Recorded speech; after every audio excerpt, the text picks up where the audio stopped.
లూకాసు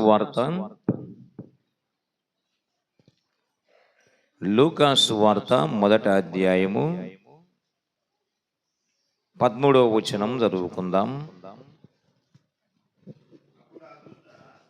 అప్పుడు ఆ దూత అతనితో, జకరియా భయపడకుము, నీ ప్రార్థన వినబడినది, నీ భార్య అయిన ఎలిజబెతు నీకు కుమారుణ్ణి కనును, అతనికి యోహానను పేరు పెట్టుదువు. చాలు. మనం చదువుకున్న ఈ వాక్య భాగం, పరలోకమందున్న దేవుడు ప్రపంచ చరిత్రలో గొప్ప ప్రవక్తను పుట్టింపబోచున్నాడు. ఇజ్రాయెల్ దేశంలో లేవి గోత్రములో జకరియా ఎలిజబెతులు యాజక వంశానికి చెందినోళ్ళు. ఇశ్రాయేలీయుల 12 గోత్రాలలో 2 గోత్రాలు ఉన్నతమైనవి. ఒకటి లేవి గోత్రం, రెండవది యూదా గోత్రం.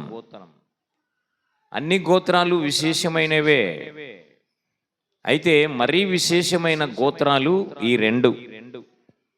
లేవి గోత్రంలో యాజకులు వచ్చినారు, యూదా గోత్రంలో రాజులు వచ్చినారు. మన ప్రభువైన యేసుక్రీస్తు యూదా గోత్రంలో జన్మించినాడు. ఏమిటి ప్రత్యేకత అంటే, లేవి గోత్రాంది దేవుడు మనుషులందరికీ జ్యేష్ఠపుత్రులకు బదులుగా లేవి గోత్రాన్నే సేవకు తీసుకున్నాడు. బాగా గమనించండి. ఈ లేవి గోత్రంలో జకరియా యాజకుడుగా ఉన్నాడు. ఆ సమయంలో ఏం జరిగిందంటే, దేవుని దూత వచ్చినాడు అక్కడికి. జకరియా భయపడకుమో. ఎందుకు ఈ మాట అంటున్నాడు? జకరియాకు దేవుని సేవ చేయుచున్నాడు కానీ మనశ్శాంతి లేదు, సంతృప్తి లేదు, ఒక భయాందోళన ఉంది. నాకు సంతానం లేదే, నేనింత గొప్ప సేవ చేయుచున్నాను కానీ అనేకుల కొరకు బడులు అర్పిస్తున్నాను, అనేకుల కొరకు ప్రార్థన చేస్తున్నాను, దేవుడు నా యందు ఎప్పుడు కనికరం చూపుతాడు, ఈ కొరత నాలో ఎప్పుడు పోతాది, గనక ఈ సంతానహీనత దేవుడు నాలో ఎప్పుడు తీసేస్తాడు అని ఒక భయపడుతున్నాడు. గనుక నేను చనిపోతే నాతోనే ఆగిపోతాది నా ఇంటిలో సేవ. కాబట్టి నాకు ఒక వంశం ఉండాలి, దేవుణ్ణి సేవించే వంశం కావాలి అని భార్య భర్త చేసేది ఏం లేక ఏం చేస్తున్నారు? వాళ్ళు ప్రార్థన చేస్తున్నారు. లూకాసు వార్త మొదటి అధ్యాయము 6వ వచనములో గమనిస్తే, వాళ్ళు నిర్దోషులు, వారు నిరపరాధులు, దేవుని వాక్యం ప్రకారం జీవించిన వారు. దేవుని దృష్టిలో జకరియా ఎలిజబెతులు నీతిమంతులు అని రాయబడింది. వారిపైన ఏం మచ్చ లేదు, ఏ డాగు లేదు. లేవి గోత్రంలో జన్మించిన వాళ్ళు. అప్పుడు దేవుని దూత, నువ్వు భయపడకుమో, నీ భార్య గర్భవతి అయి ఒక కుమారుణ్ణి గనును. వైద్య శాస్త్రం వృద్ధాప్యంలో పిల్లలు పుడతారని చెప్పడంలే. వైద్య శాస్త్రం, జినియాలజీ, మరి అన్ని శాస్త్రాలు బైబిల్ కాడ సాష్టంగా పడాల్సిందే. బైబిల్లో వ్రాయబడిన వాడు నిజమైన దేవుడు, ఆయన పేరు యేసుక్రీస్తు. ఆ దేవుడు వృద్ధాప్యమందు ఒక కుమారుణ్ణి ఇచ్చినాడు. ఆయన పేరు బాప్తిస్మమిచ్చు యోహాను. బాప్తిస్మమిచ్చు యోహాను. ఈ ప్రసంగంలో సారాంశం ఏంటంటే, యోహాను గొప్పవాడు. యోహాను ఎలాంటి వాడంట? గొప్పవాడు అని రాయబడింది. ఏ విషయాలలో యోహాను గొప్పవాడు కదా? మనం దేవుని వాక్యం గమనిస్తే, లూకాసు వార్త మొదటి అధ్యాయము 13 నుండి 18 వరకు చదవండి, చూద్దాం. ఎందాక చదివినాము అక్కడి నుంచి మళ్ళా మొదలు పెట్టండి. అప్పుడు ఆ దూత అతనితో, జకరియా భయపడకుము, నీ ప్రార్థన వినబడినది. నీ భార్య అయిన ఎలిజబెతు నీకు కుమారుణ్ణి కనును, అతనికి యోహాను అను పేరు పెట్టుదువు. అతడు ప్రభు దృష్టికి గొప్పవాడై ద్రాక్షారసమైనను మద్యమైనను త్రాగక తన తల్లి గర్భమున పుట్టినది మొదలుకొని పరిశుద్ధాత్మతో నిండుకొనిన వాడై ఇజ్రాయేలీయులలో చాలు ఇక్కడ ఒక మాట ఉంది, నీకు కుమారుడు పుడతాడు, అతడు ప్రభు దృష్టికి ఎట్లా ఉంటాడంట, గొప్పవాడు అనే మాట గమనించండి. బాప్తిస్మం ఇచ్చు యోహాను ప్రభు దృష్టిలో గొప్పవాడు, ప్రపంచ ప్రజల దృష్టిలో గొప్పవాడనేది రెండో పాయింట్. మొట్టమొదట దేవుని దృష్టిలో గొప్పవాడు. గమనించండి, అందరికంటే గొప్పవాడు దేవుడు. యేసుక్రీస్తు యోహాను గురించి గొప్ప సాక్ష్యం ఇచ్చినాడు. స్త్రీలు కనిన వారిలో యోహాను కంటే గొప్పవాడు ఎవడు లేడు. అయినను పరలోక రాజ్యంలో అల్పుడైన వాడు యోహాను కంటే గొప్పవాడు అన్నాడు. ఇక్కడ బాగా గమనించండి, సాక్ష్యమిస్తండేది దేవుడు, యేసు ప్రభు.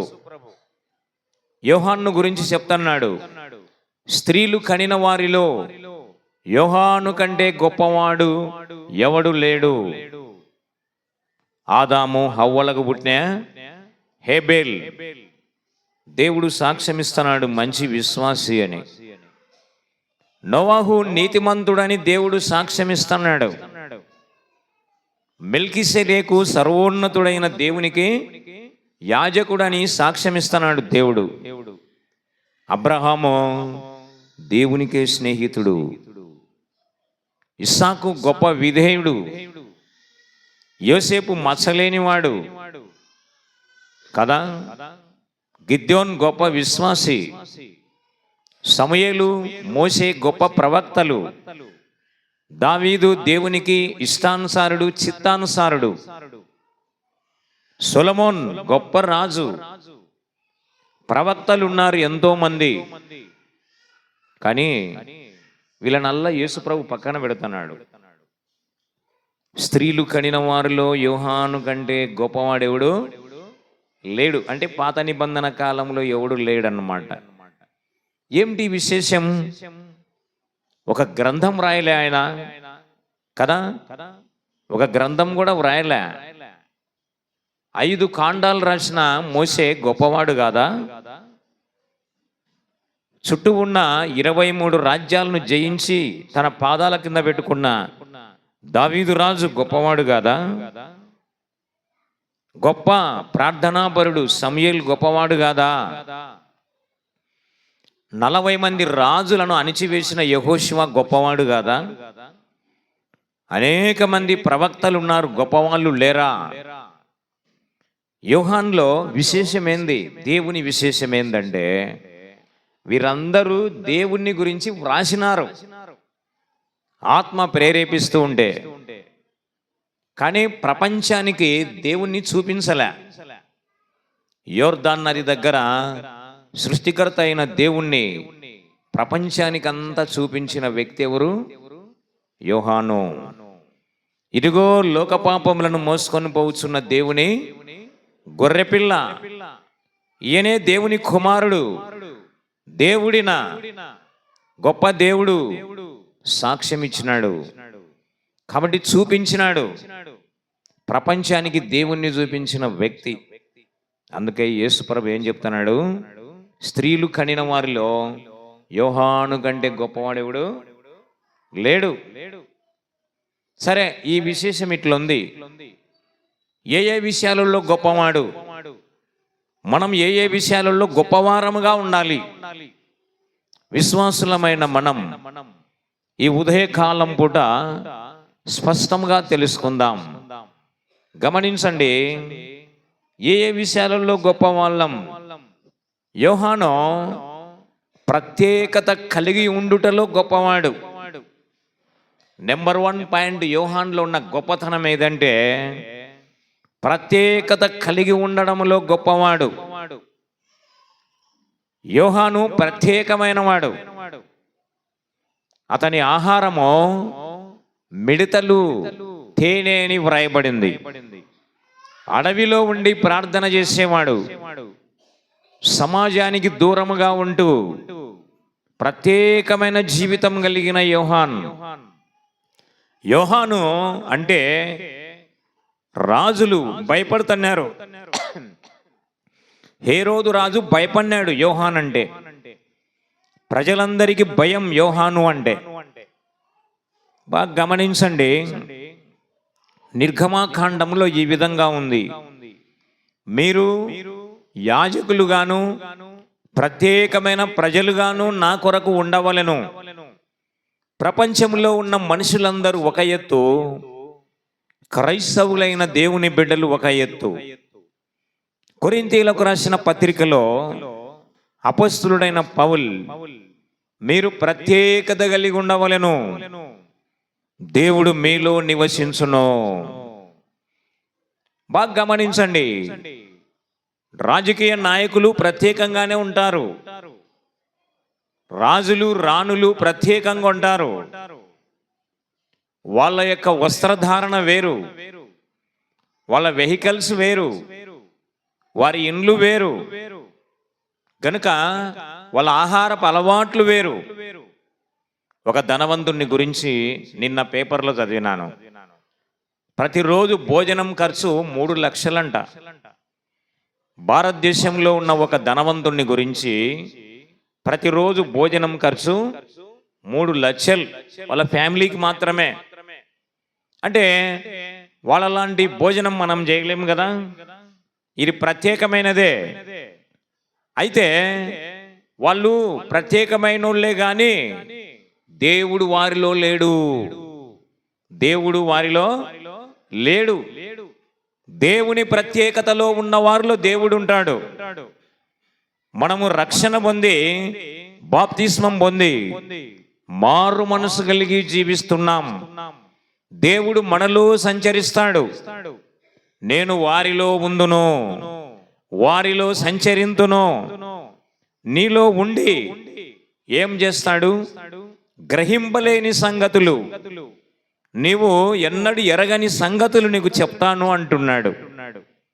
ఉదాహరణకు నెబుకద్నెజరుకు తెలియని విషయాలు దానియేలు చెప్పినాడు. ఫరో రాజుకు తెలియని విషయాలు యోసేపు చెప్పినాడు. ప్రత్యేకమైన జీవితం జీవించిన వాళ్ళు వీళ్ళు. దేవుని పిల్లలమైన మనం ప్రత్యేకత కలిగి ఉండాలి. మన ఆహారపు అలవాట్లు ప్రత్యేకంగా ఉండాలి. మన వస్త్రధారణ ప్రత్యేకమైనదిగా ఉండాలి. మన భాష అంటే మన మాటలు పవిత్రమైనవిగా, ప్రత్యేకమైనవిగా ఉండాలి. మనము ప్రత్యేకమైన మనుషులం. దేవుని కొరకు జీవించవలెను, దేవుని కొరకు బ్రతకవలెను. అపొస్తలుడైన పౌలు, ఇక జీవించువాడను నేను కాదు, నాలో క్రీస్తే జీవించుచున్నాడు అంటున్నాడు. ఈ ఉదయ కాలమున ప్రియమైన సోదర సోదరిలారా, దేవుని కొరకు ప్రత్యేకంగా జీవించాలి. నీ గొప్పతనము ప్రత్యేకతలో చూపాలి. ఉదాహరణకు దానియేలు గొప్పతనం, తాను ప్రత్యేకమైన వాడిగా ఉన్నాడు. ఆహారపు విషయమై శోధన వచ్చినప్పుడు ఆయన గొప్పతనం ఎక్కడ చూపినాడు? ఆహారము, రాజు భుజించు ఆహారమును తినలేదు. ఆ కాలంలో ప్రపంచంలో గొప్ప రాజు ఎవరంటే నెబుకద్నెజర్. యెహెజ్కేలు, ఇర్మియా గ్రంథాలు చదవండి. నెబుకద్నెజర్ ప్రపంచానికే రాజు. ఆయన తర్వాతనే రాజులు. నెబుకద్నెజరు కంటే గొప్ప రాజు యేసు ప్రభువే. ఈయన రాజులకు రాజు నెబుకద్నెజర్. రాజకీయ దురంధరుడు, మేధావి, హంగింగ్ గార్డెన్స్ కట్టించిన వాడు, అందాల ఉద్యానవనాలు కట్టించిన వాడు, ప్రపంచంలో 127 దేశాలకు రాజు నెబుకద్నెజర్. అంటే ప్రపంచం అంతే ఉన్నది. అయితే ఆ రాజు కంటే గొప్ప రాజు ఆజ్ఞను దానియేలు పాటించినాడు. రాజు భుజించు ఆహారము అపవిత్రమైంది. గొప్పవాడే. ఒక రోజు భోజనం ఖర్చు నెబుకద్నెజర్ది 1,00,000 రూపాయల ఆ కాలంలో. గొప్ప భోజనమే, గొప్ప రాజే.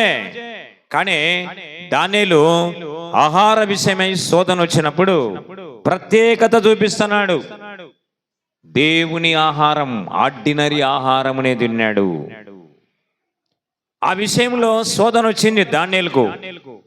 ఆ 4 బాలురు సామాన్యులు కాదు, వారు భుజించలేదు. ఆ ప్రత్యేకంగా ఉండడంలో గొప్పతనం చూపినాడు, దేవుని గొప్పతనాన్ని చూపినాడు. అందువలన ఈ శోధనలో దానియేలు సరాసరి గెలిచి కదా. ఆర్డినరీ భోజనం అంటే దాసుల భోజనము అంటారు దీన్ని. రాజభోజనం తినే రాజకుమారులు ఎవడు రాజుగాల. ఈ ఆర్డినరీ భోజనం, దాసుని భోజనం తిన్న వాళ్ళు రాజులైనారు. దానియేలు బబులోనుకు రాజు అయినాడు. ఆ 3 విచారణకర్తలైనారు. ప్రత్యేకత కలిగి ఉంటావా? నీ ప్రత్యేకత, నీ గొప్పతనం నీవు ప్రత్యేకంగా ఉండడంలో చూపించాలి. నీ ఆఫీసులలో, నీ స్కూళ్ళల్లో, నువ్వు ఎక్కడ సంచరించినను నువ్వు ప్రత్యేకమైన వాణిగా నీ ఆహారపు అలవాట్లలో, నీ మాటలలో, నీ ప్రవర్తనలో ప్రత్యేకత చూపించాలి. బాప్తిసమిచ్చు యోహాను ప్రత్యేకతలో గొప్పవాడు. యోసేపు గొప్పవాడు. పాపం విషయమై శోధన వచ్చింది. ఇది దేవునికి విరోధమైంది. పోతీఫర్ భార్యకు సువార్త చెప్తున్నాడు, అమ్మా ఇది దేవునికి విరోధమైంది. దేవుని గురించి చెప్పినాడు. పాపానికి దూరంగా పారిపోయినాడు. ప్రత్యేకంగా ఉన్నాడు యోసేపు. శ్రమల పాలైనాడు. ప్రత్యేకంగా ఉండి ఐగుప్తుకే సామ్రాట్ అయిపోయినాడు. ఫరో తర్వాత ఐగుప్తుకు సామ్రాట్ అయిపోయినాడు. శోధన సహించువాడు ధన్యుడు. అతడు శోధన యందు నిలిచిన వాడై ప్రభు తనకు వాగ్దానం చేసిన కిరీటము. కిరీటం అంటే జీవ కిరీటం, అంటే జీవం అంటే ఆరోగ్యం. కిరీటం అంటే అధికారం. శోధనలో, శ్రమలలో నువ్వు గెలిస్తే నీకు అధికారం ఇస్తాడు దేవుడు. నీ హోదా పెంచుతాడు దేవుడు. బాగా అర్థం చేసుకో. విశ్వాసులమైన మనము ప్రత్యేకంగా ఉండాలి. ప్రత్యేకమైన జీవితం చాలా ఇంపార్టెంట్. రెండో విషయంలో, ఏ విషయంలో గొప్పవాడు? మత్తయి సువార్త 3వ అధ్యాయము 1వ వచనం చూడండి. ఆ దినముల యందు బాప్తిసమిచ్చు యోహాను వచ్చి, పరలోక రాజ్యం సమీపించి ఉన్నది, మారు మనసు పొందుమని యూదయ దేశములో ప్రకటించుచుండెను. చాలు. బాప్తిసమిచ్చు యోహాను యొక్క రెండవ ప్రత్యేకత ఏమిటి అంటే సువార్తను ప్రకటించడములో గొప్పవాడు. సువార్తను ప్రకటించడములో గొప్పవాడు. ప్రియమైన విశ్వాసులారా, ఉపదేశకులారా, సువార్తికులారా, సంఘ పెద్దలారా, సహోదరులు, ప్రభునందున్న స్త్రీలు, సువార్తను ప్రకటించడములో గొప్పవాళ్ళంగా ఉండాలి. గొప్పతనం ఎక్కడ చూపాలి? సువార్తను. ప్రపంచ చరిత్రలో అమెరికా దేశానికంటే ముందు 800 సంవత్సరాల కంటే ముందుగా ఇండియాకు సువార్త వచ్చింది. 800 సంవత్సరాలు అమెరికా దేశం కంటే ముందు ఇండియాకు సువార్త వచ్చింది. 800 ఏండ్ల తర్వాత అమెరికాకు సువార్త పోయింది. ఈరోజు ప్రపంచంలో క్రిస్టియన్ దేశము అని అమెరికా అని అంటున్నారు, కానీ ఇండియా అని అంటున్నారా? కదా. సువార్త ప్రకటించడంలో గొప్పతనం చూపడం లేదు. ప్రియమైన విశ్వాసి సహోదరుడా, ప్రియమైన సహోదరి, సువార్తను ప్రకటించడంలో గొప్పతనం చూపాలి. అయ్యో, నేను సువార్తను ప్రకటింపకపోయిన ఎడలా నాకు శ్రమ. చాలా మంది క్రైస్తవులు ఏం పాపం చేయకుండా శ్రమలు ఎందుకు వస్తున్నాయి? సువార్తను ప్రకటింపకపోవడం వలన. దేవుణ్ణి ఎరగని వారికి సువార్తను ప్రకటించాలి. ప్రకటించే సామర్థ్యం నీకు లేనప్పుడు ఆర్థిక సహాయం చేయాలి. అర్థమైందా? సువార్త దండయాత్రలకు వెళ్ళే వారికి ఆర్థిక సహాయము, ఆహార సహాయము, పత్రికలకు డబ్బులు, వ్యాన్ డీజిల్ పెట్రోల్కు డబ్బులు, ఆటో డీజిల్కు డబ్బులు, సువార్త పత్రికలు వంచే సువార్థికులకు ఈవులు, అక్కడ మీటింగ్ ఖర్చు, దీనికి అంతటికి నువ్వు ఆర్థిక సహాయం చేసే గొప్పతనం చూపించాలి. అప్పుడు నువ్వు పాలి భాగస్తురాలు. ఒకవేళ సువార్తను ప్రకటించకపోతే బ్రతికిన నాళ్ళు దేవునికి బాకీ ఉంటావు నీవు. రోమాపత్రికలో 3వ అధ్యాయము 23వ వచనములో దేవుని వాక్యం ఏం చెప్తుందో చూద్దాం. దేవుని వాక్యం ఏం చెప్తుందో చూద్దాం. చూడండి, ఏ భేదమును లేదు, అందరూ పాపం చేసి దేవుడు అనుగ్రహించు మహిమను పొందలేకపోతున్నాం. కాబట్టి అక్కడేమంటాడంటే, గ్రీకు దేశస్థులకును యూదులకును మూఢులకును నేను సువార్త ప్రకటించడానికి రుణపడి ఉన్నాను. దీని అర్థం ఏమిటంటే, దేవునికి మనం బాకీ పడి ఉన్నాం. ఈ బాకీ తీర్చాలంటే సువార్తను ప్రకటించాలి, విశ్వాసులకు బోధ అందించాలి, స్త్రీలు బోధ అందించాలి. ఈ బాకీ తీర్చాలి. ఈ బాకీని ఎట్లా తీరుస్తావు నీవు? ఆతిథ్యం ఇవ్వడం ద్వారా, ఆర్థిక సహాయం చేయడం ద్వారా, నోరు విప్పి వాక్యం చెప్పడం ద్వారా నీ బాకీని కొంతవరకు తీర్చగలుగుతావు. అక్కడంటున్నాడు సువార్తను ప్రకటించాలి. ఆత్మలు రక్షణ పొందాలంటే పౌలు అంటున్నాడు, నాకు కలిగినదంతా వ్యయపరచుచున్నాను. వాక్యం ఎప్పుడు చెప్పాలి? సువార్త. అపొస్తలుడైన పౌలు తన ప్రియ శిష్యుడు తిమోతికి చెప్తున్నాడు, ఏమని? సమయమందును అసమయమందును దేవుని వాక్యమును ప్రకటించు. నీ గొప్పతనం ఎక్కడ చూపియాలి? సువార్త ప్రకటించడంలో. బాప్తిసం ఇచ్చి యోహాన్ యూదయ దేశంలో, ఇజ్రాయెల్ దేశంలో సువార్త చెప్తున్నాడు. దేవుని రాజ్యం సమీపించి ఉన్నది, పరలోక రాజ్యం సమీపించి ఉన్నది, మారు మనసు పొందుడే. ప్రియ స్నేహితుడా, సువార్త ప్రకటించడంలో గొప్పతనాన్ని చూపి సువార్త ప్రకటించిన బిల్లీ గ్రేహం ఆశీర్వదింపబడినాడు. సువార్త ప్రకటించిన జాన్ వెస్లీ, డిఎల్ మూడీ గొప్ప వాళ్ళు అయిపోయినారు.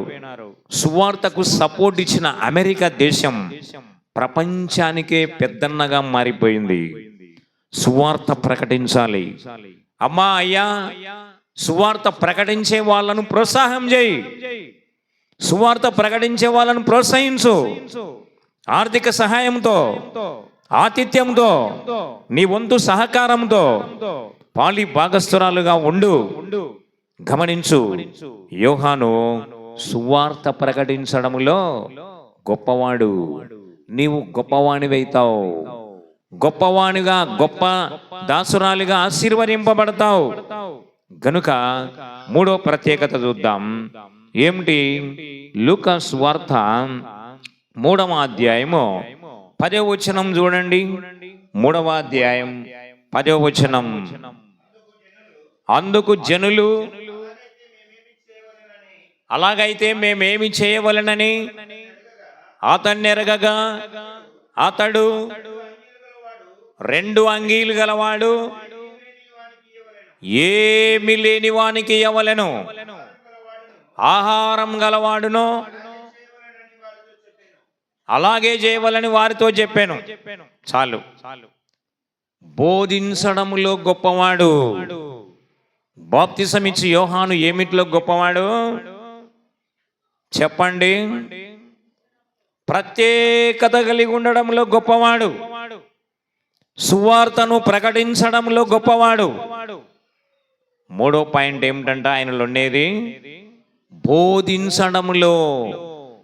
బోధ అంటే నమ్మిన వాళ్లకు దేవుని మాటలు అందించడం, నమ్మిన స్త్రీలకు నమ్మిన స్త్రీ ఉపదేశం చేయడం, నమ్మిన వాళ్లకు విశ్వాసుల బోధ.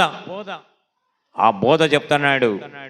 2 అంగీలు గలవాడు ఏమి లేని వానికి 1 అంగీ, అంటే వస్త్రాలు లేని వానికి వస్త్రాలు ఇవ్వాలి, ఆహారం లేని వాళ్ళకి ఆహారం పెట్టాలి.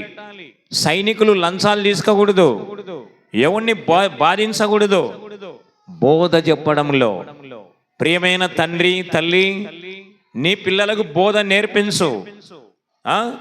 సుసన్నా వెస్లీ 16 మంది పిల్లలు, జాన్ వెస్లీ, చార్లెస్ వెస్లీని తయారు చేసింది. 16 మందికి ఆమె సండే స్కూల్ చెప్పేది తల్లి.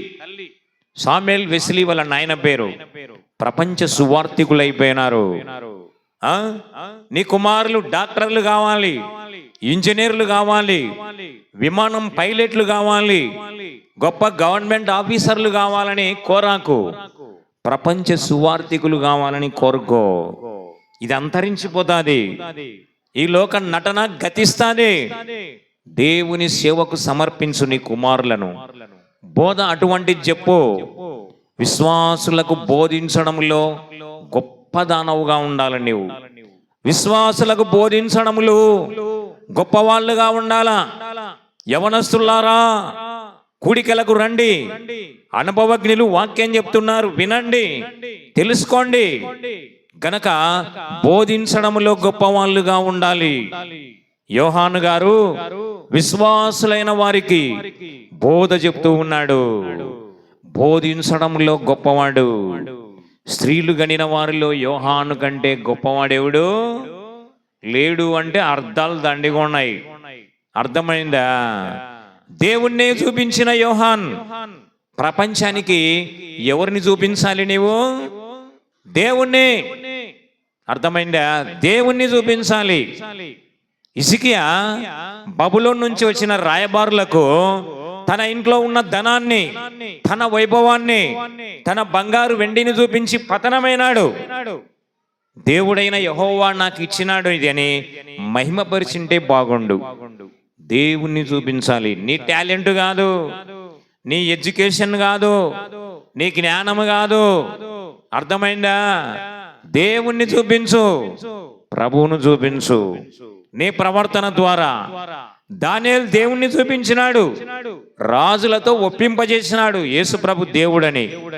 యోసేపు ఫరోకు సువార్త చెప్పి ఒప్పింపజేసినాడు. నీవు నేను ఎలా ఉన్నాం? బోధించడములో గొప్ప వాళ్ళముగా ఉండాలి.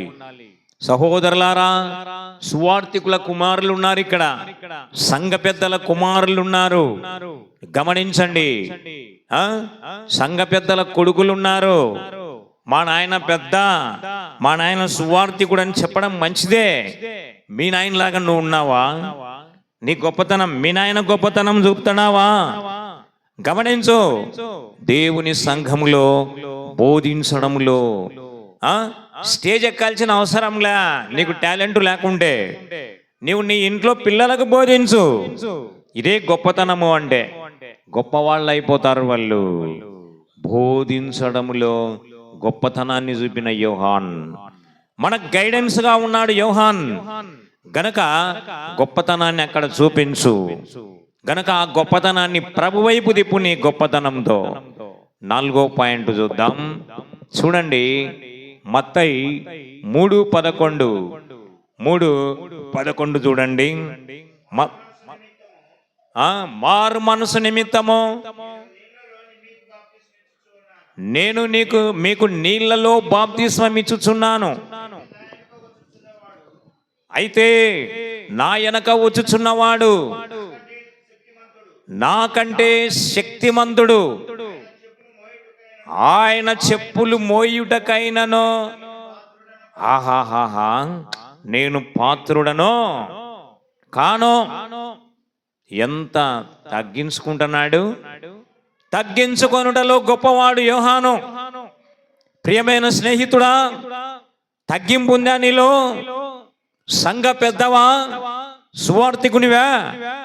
సంఘానికి ఎటువంటి మేలు చేస్తున్నావు నీవు? తగ్గింపు.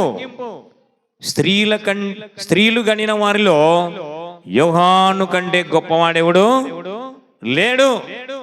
4వ గుణలక్షణం ఏందంటే తగ్గించుకోవడంలో గొప్పవాడు. తన్ను తాను తగ్గించుకొనివాడు ఏమైతాడు? హెచ్చింపబడతాడు. నీ హెచ్చింపు ఎక్కడుందంటే తగ్గింపులో ఉంది.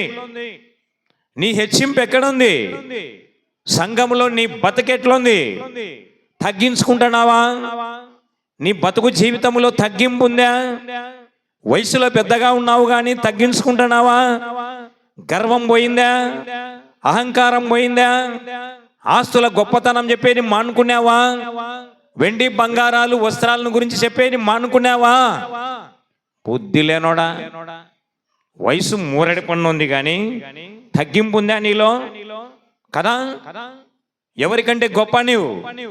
యోహాన్ అంటున్నాడు, ఆయన చెప్పులు మోయుటకైనను. మత్తయి సువార్తలో ఇంకా బాగుంది, చెప్పుల వారు విప్పుటకైనను నేను యోగ్యుణ్ణి కాదు. యేసుక్రీస్తు చెప్పులు మోయుటకు నేను యోగ్యుణ్ణి కాదు. యేసుక్రీస్తు చెప్పుల వారు విప్పుటకు యోగ్యుణ్ణి కాదు. యోహాను ఈ మాట ఎందుకంటున్నాడంటే, చాలా కాలం నాకు అర్థం కాలే ఈ పాయింట్. 2-3 ఏళ్ళ అర్థమైంది. యేసు ప్రభు కాలంలో బానిసలు ఎక్కువగా ఉన్నారు. ఎక్కడి నుంచైనా బంధువులు కానీ ప్రముఖులు కానీ మన ఇంటికి వచ్చినారనుకోండి, మన ఇంటిలో ఉన్న బానిస వచ్చిన వారి చెప్పులు విప్పాలి, వాళ్ళ కాళ్ళు గడగాలి, వాళ్ళ కాళ్ళు చేతులు తుడసాలి టవల్తో. ఇది బానిసల డ్యూటీ అన్నమాట. యోహాన్ అంటున్నాడు, బానిసలు చెప్పులు మోస్తారు కానీ ఆయన చెప్పులు మోయుటకు నేను యోగ్యుణ్ణి పాత్రుణ్ణి కాదు. అంటే బానిసకు యోగ్యత ఉందేమో కానీ నాకైతే యోగ్యత లేదు. ఎంత తగ్గించుకుంటున్నాడు! తగ్గింపు నీలో ఉందా? తగ్గించుకోవడంలో గొప్పవాడు. ప్రియమైన కుమార్తె, కుమారుడా, నీలో తగ్గింపు ఉందా? స్త్రీల మీటింగులో నీకు తగ్గింపు ఉందా? పురుషుల మీటింగులో తగ్గింపు ఉందా? కొన్ని సంఘాలలో ఎవరిని పైకి రానియరు. గుత్తాధిపత్యం అంటే అంతా వాళ్ళదే. మేం చెప్పినట్టు వినాలా అంటుంటారు. ఇక్కడ ఏసేపు చెప్పినట్టు, యవ్వాను ఏలియా చెప్పి పంతులే చెప్పినట్టు కాదు. ఇది దేవుని వాక్యం చెప్పినట్టు వినాలి. దేవుడు చెప్పినట్లు గమనించు. తగ్గించుకుంటున్నాడు, తాను మరగైపోతున్నాడు. నువ్వు ఎవరయ్యా? నువ్వు ఏలియావా? నువ్వు ఇర్మియావా? నువ్వు యెషయావా? నువ్వు ఒక ప్రవక్తవా? ఇజ్రాయెల్ దేశంలో ఏలియాకు, ఇర్మియాకు, మోసేకు, యెషయాకు గొప్ప అభిమానం ఉంది ఇజ్రాయేలీలకు. ఆ ప్రవక్తవా నువ్వు? లేదంటే మెస్సియావా నువ్వు? యోహాను చెప్తున్నాడు. ఏం చెప్పినాడు? ఎవరికైనా జ్ఞాపకం ఉందమ్మా? ఏం చెప్పినాడు యోహాను జవాబు? నేను యోహాన్ అని చెప్పినాడా? పేరు కూడా చెప్పుకోలేదు. అరణ్యమునో వినబడుచున్న ఒక శబ్దాన్ని నేను శబ్దాన్ని అంటున్నాడు. ఎంత తగ్గించుకుంటున్నాడు! తగ్గింపు అనేది ప్రతి బోధకునికి అవసరం, ప్రతి సువార్థికునికి అవసరం. స్త్రీలకు, పురుషులకు, ప్రభువునందున్న వాళ్లకు తగ్గింపు అనేది అవసరం. మన తండ్రి అయిన అబ్రహాం తగ్గించుకోలేదా? నేను ధూళి దుమ్ము అన్నాడు. యాకోబు నేను అపాత్రుణ్ణి అన్నాడు, యోబు నేను నీచుణ్ణి అన్నాడు, దావీదు నేను దరిద్రుణ్ణి అన్నాడు, పౌలు నేను అల్పుణ్ణి కదా, అయోగ్యుణ్ణి అన్నాడు. తగ్గింపు అనేది ఉండాలా, గర్వం పనికిరాదు. తగ్గించుకుంటే నువ్వు హెచ్చింపబడతావు. ఆర్డినరీ భోజనం తిన్న దానియేల్ రాజైనాడు. అర్థమైందా? ఆరోగ్యకరమైన బోధ, ఆరోగ్యకరమైన భోజనం గనక తగ్గించుకున్నాడు. యేసుక్రీస్తు అందరికంటే ఎక్కువగా తగ్గించుకున్నాడు. అన్ని లోకాల కంటే పైలోకంలో హెచ్చింపబడ్డాడు. నీ హెచ్చింపు రహస్యం ఎక్కడుందంటే, ఎక్కడుంది చెప్పండి? తగ్గింపులో ఉంది. తగ్గించుకోవాలి. మందిరంలో ఏ పని అప్పగిస్తే ఆ పని చేయాలి. ఒక అమ్మాయి ఉంది, ఈ ఆల్టర్ దుడుస్తారు, బెంచీలు దుడుస్తారు, బీటెక్ చదువుతా ఉంది, పేరొద్దులే, ఇంజనీరింగ్. ఎంత తగ్గించుకుంటుంది? చాలా మంది స్త్రీలు ఇక్కడ పరిచారకురాన్లు తగ్గింపులో ఉన్నారు. ఎవరిమైనా కావచ్చు, బయటను గొప్పనే కావచ్చు, కానీ లోపల ఎట్లుండాలా? తగ్గింపు. మహారాణి విక్టోరియా దేవుని మందిరములో పరిచారకురాలుగా ఉండేది. నీ తగ్గింపును పరిశీలించుకో. ఈరోజు నిన్ను నీవు తగ్గించుకునేది నేర్చుకో. గనుక తగ్గింపు అనేది దేవుని పిల్లలమైన మనకు అవసరము. యోహాను తగ్గించుకోవడములో గొప్పవాడు. చూద్దాం 5వ పాయింట్ చూడండి. మత్తయి సువార్త 14వ అధ్యాయము 3-4 వచనాలు సహాయం చేయండి. మత్తయి 14:3-4 వచనాలు చదవండి. ఏలయనగా నీవు నీ సోదరుడైన ఫిలిప్పు భార్యను నువ్వు ఉంచుకొనుట న్యాయం కాదని యోహాను చెప్పగా, హేరోదు చాలు. హేరోదు ఒక దేశానికి రాజు, ఇజ్రాయెల్ దేశమునకు రాజు. హేరోదు రాజు అంటే హడల్ అందరికీ. రాజులకు భయమే, ప్రజలకు భయమే. దుర్మార్గుడైన రాజు సొంత తమ్ముని భార్యను ఉంచుకున్నాడట. అక్రమ సంబంధం పెట్టుకున్నాడు మర్దలతో. అర్థమైందా? వ్యభిచారం చేస్తున్నాడు రాజు. దేశాన్నేలే రాజు వ్యభిచారం చేస్తున్నాడు. ఆ కాలంలో యోహాను ఉన్నాడు. యోహాను హేరోదును గద్దిస్తున్నాడు. 5వది ఏంటంటే గద్దించుటలో గొప్పవాడు యోహాను. యోహాను ఏమిట్లో గొప్పవాడు అక్క? ఏమిట్లో గొప్పవాడు? గద్దించడములో గొప్పవాడు. కీర్తనాకారుడు దావీదు చెప్తున్నాడు, నీతిమంతులు గద్దించుట నాకు తైలాభిషేకం, నన్ను వాళ్ళు గద్దించుట నాకు దీవెన. గద్దిస్తున్నాడు. హేరోదు రాజు రాజని భయపడినాడా కదా? రాజని భయపడినాడా? సువార్తికుడు ఎవనికి భయపడకూడదు, దైవజనుడు ఎవనికి భయపడకూడదు. అర్థమైందా?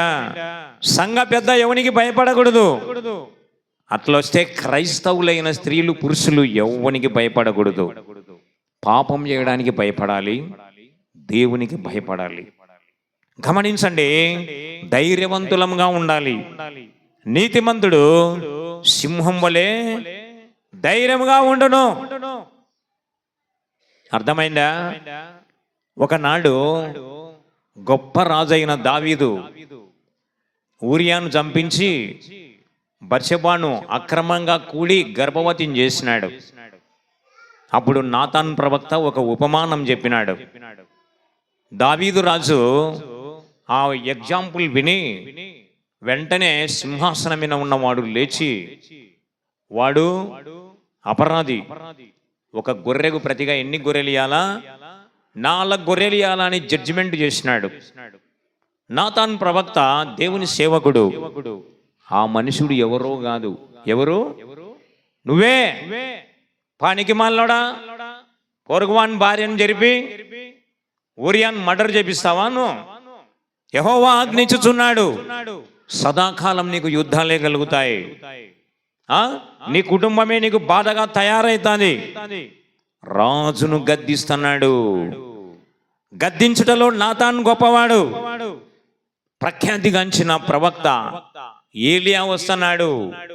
నాబోతును మర్డర్ చేసి నాబోతు ద్రాక్ష తోటలో సంచరిస్తున్నాడు ఇజ్రాయెల్ రాజు అహాబు. ఏలియా పోయినాడు, అక్కడికి దేవుడు పంపినాడు కదా. ఏలియా పోయినాడు, అప్పుడు చెప్తున్నాడు, అహాబు రాజు, నిన్న నాబోతును చంపించినావు కదా, కుక్కలు నీ రక్తం నాగుతాయి. రాజు రక్తాన్ని సచ్చే ఏలు నాగుతారంట, కుక్కలు.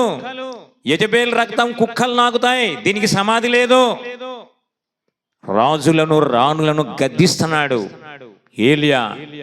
నాతాను గద్దిస్తున్నాడు, మోషే గద్దించినాడు. గమనించు, అబ్రహాముకు సొదొమ రాజు భయపడినాడు, ధనం విషయంలో గద్దించినాడు.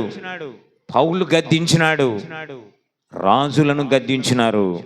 యోహాను రాజును గద్దిస్తున్నాడు. ఈరోజు నీ కొడుకులను గద్దిస్తున్నావా? ఓ తండ్రి, తల్లి, నీవు గనిన నీ కుమారులు కుమార్తెలను ప్రార్థనకు రావాలని గద్దిస్తున్నావా? వేలాంగిని పోతా అంటే వానెంబడి పోతున్నావా? పిరంగిపురం గుణదల పోతా అంటే పోతున్నావు కదా.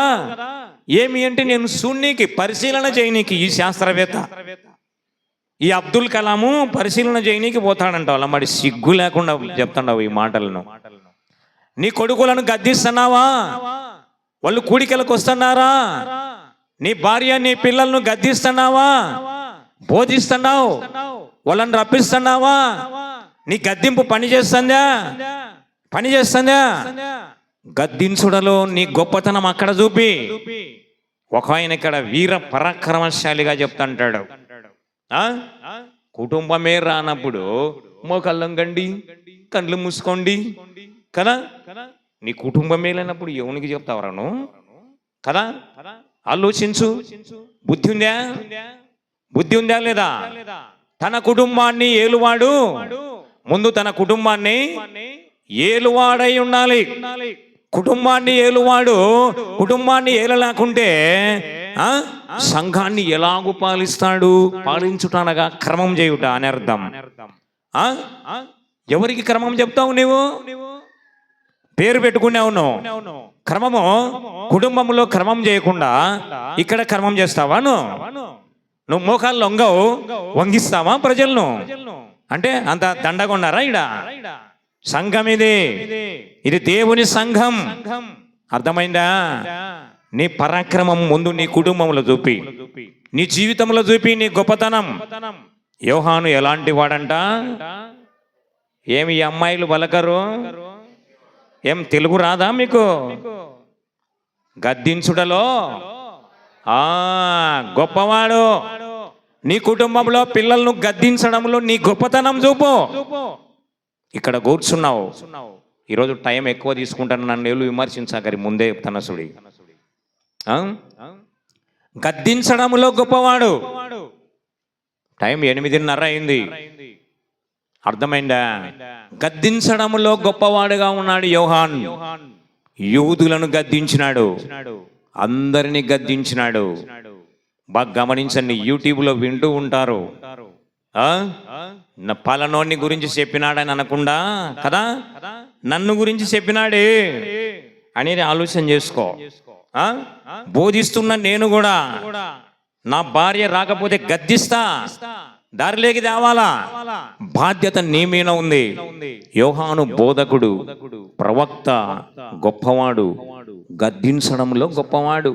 నువ్వు గద్దించాలి వాడిని, లోకం లేకపోకుండా బుద్ధి చెప్పాలి.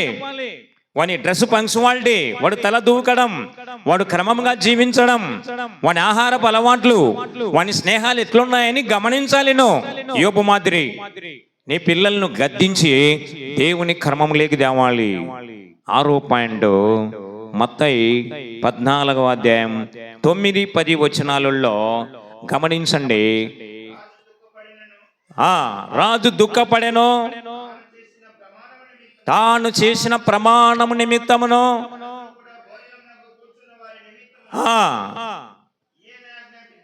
ఆ, అక్కడ ఏం జరుగుతుందంటే యోహాను హతసాక్షి అవుతాడు. చెరసాలలో నుంచి తీసుకొని వచ్చి ఆయనను తల నరుకుతారు. ఎంత ఘోరం కదా! నీతిమంతుని జీవితము ఎంత ఘోరం! హతసాక్షి అయిపోయినాడు. నువ్వు హతసాక్షి అవుతావంట అని జైల్లో చెప్తే ఏమన్నా భయపడినాడా? నా ప్రభు కోసం అయితా నేను వచ్చినాడు. హతసాక్షి కావడంలో గొప్పవాడు, హతసాక్షి కావడంలో గొప్పవాడు. బాగా గమనించండి. గొప్పతనం ఏడ చూపించాలంట? పౌలు అంటున్నాడు, నేను ప్రభు దగ్గరికి పోనీకి రెడీగా ఉన్నాను. సావైతే నాకు లాభం, సావైతే నాకు లాభం అంటున్నాడు. అనగలుగుతున్నామా? ప్రార్థన చేయరి, బతకాల ప్రార్థన చేయరి. బతికి ఏం సాధిస్తావో ప్రార్థన చేయరి. ప్రార్థన ఎప్పుడు చచ్చిపోయేటప్పుడు మతికొచ్చారి. నేను మాత్రం చేయను అంటాడు. ప్రార్థన తీసుకో దేవుడా అని చెప్తాడు. ఎవరినైనా నన్నైనా, అర్థమైందా? ఏం సాధించాలా? బతుకుతే ఏళ్ళ కోసం బతకాలా? బతకాలనే ప్రార్థన ఎట్ట చేయాలంటే, నీకోసం బ్రతుకుతాను, నన్ను స్వస్థపరచు, నీకోసం జీవింపజేయని ప్రార్థన చేయాలి. హతసాక్షి అగుటలో గొప్పవాడు. ఆఖరి పాయింట్ చెప్పి ముగిస్తాను. మత్తయి 3వ అధ్యాయం 13, 14, 15లో ఉంది. బాప్తిసం ఇచ్చుటలో గొప్పవాడు, అనేకులకు బాప్తిస్వం ఇస్తున్నాడు. బాప్తిస్వం ఇచ్చుటలో గొప్పవాడు. గొప్పతనము యోహాని ఆడ చూపుతున్నాడు, అనేకులకు బాప్తిస్మాలు ఇస్తున్నాడు. ఈ రోజులలో బాప్తిస్మాలు ఇచ్చేవారు ఎవరు అంటే గొప్పవాళ్ళు. వాళ్ళు నీకు బాప్తిస్మాలు ఇచ్చే ఛాన్స్ వచ్చిందంటే గొప్పవానివి. సహోదరుడు మొన్న యోహాన్ గారు బాప్తిస్మం ఇచ్చినారు కోటపాడిలో. గొప్పవాళ్ళు. గొప్ప పనేది, గొప్ప డ్యూటేది. బాప్తిస్మం ఇచ్చుటలో గొప్పవాడు. నమ్మి బాప్తిస్మం పొందినవాడు ఏమైతాడంట? రక్షింపబడను. నమ్మని వానికి శిక్ష. శిక్ష అంటే నరకం ఉంది. మొదట నీ పిల్లలకు బోధించు, మారు మనసు పొందమని చెప్పు. బాప్తిస్మం ఇచ్చే పని గొప్పది. ఈ పనిని ఎన్నడూ నిర్లక్ష్యం చేయకూడదు. గుడ్ ఫ్రైడే ఏప్రిల్ 18న పడుతుంది. మన సంఘంలో బాప్తిస్మాలు ఉంటాయి. అందరూ సిద్ధంగా అండి. ప్రభు ఈ మాటలను దీవించునుగాక. ప్రార్థన చేసుకుందాం. పరలోకములో ఉన్న పరిశుద్ధుడవైన తండ్రి,